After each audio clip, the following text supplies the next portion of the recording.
Hi!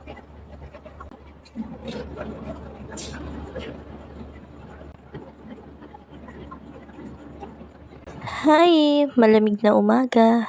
It's 3 AM guys at magkakape muna ako. Malakas yung ulan kagabi at mahimbing na nga yung tulog ko. Hanggang ngayon ay umuulan pa rin. Buti na lang ay rest day ko at hindi ako mahihirapang bumiyahe. Si Mr. naman ay medyo maagang nakaalis kagabi bago patuloy ang lumakas ang ulan. Anyways, 3:00 na ng madaling araw. Tara, samahan niyo ako magkape.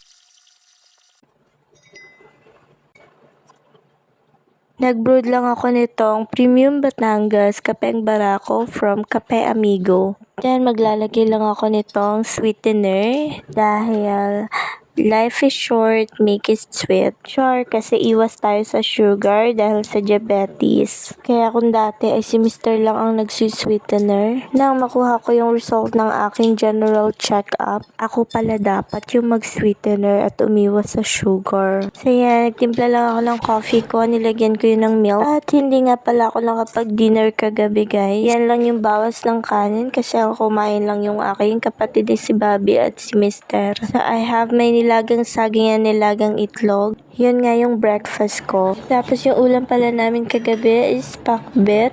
Pinakbet na niluto ng aking kapatid na si Bajoy. So ngayong breakfast nga meron pa akong slice dito ng apple. Saka itong saging na saba at yung egg. So yan, initin ko muna saglit itong saging na saba. Pinag-iisipan ko nga kung mag-rice ba ako or yun na lang breakfast ko. Pero hindi ako mapakali sa pinakbet. And naisip ko since hindi naman ako nakapag-dinner so mag-rice na ako kahit konti lang. So yan nga, kinuha ko na muna yung iniinit ko na saging na saba. Maglalagay ako ng konting kanin para isabay ko na sa pag-init. As in, konti lang, mga 1 cup. Okay na yun. Kailangan kong masanay talaga na 1 cup lang yung kanin ko. Dahil nga may maintenance na ako para sa high blood at sa diabetes. Kaya talagang kailangan mag-diet. So habang iniinit ko yung kanin at saka yung saging na saba, binalatan ko na nga itong aking nilagang itlog at mainit na yung saging na saba sa kakanin. Kaya itong ulam naman ang aking iinitin. 3:00 pa nga lang na madaling araw kaya ako pa lang yung gising. Siguro mga 5 or 6 gigising yung kapatid ko.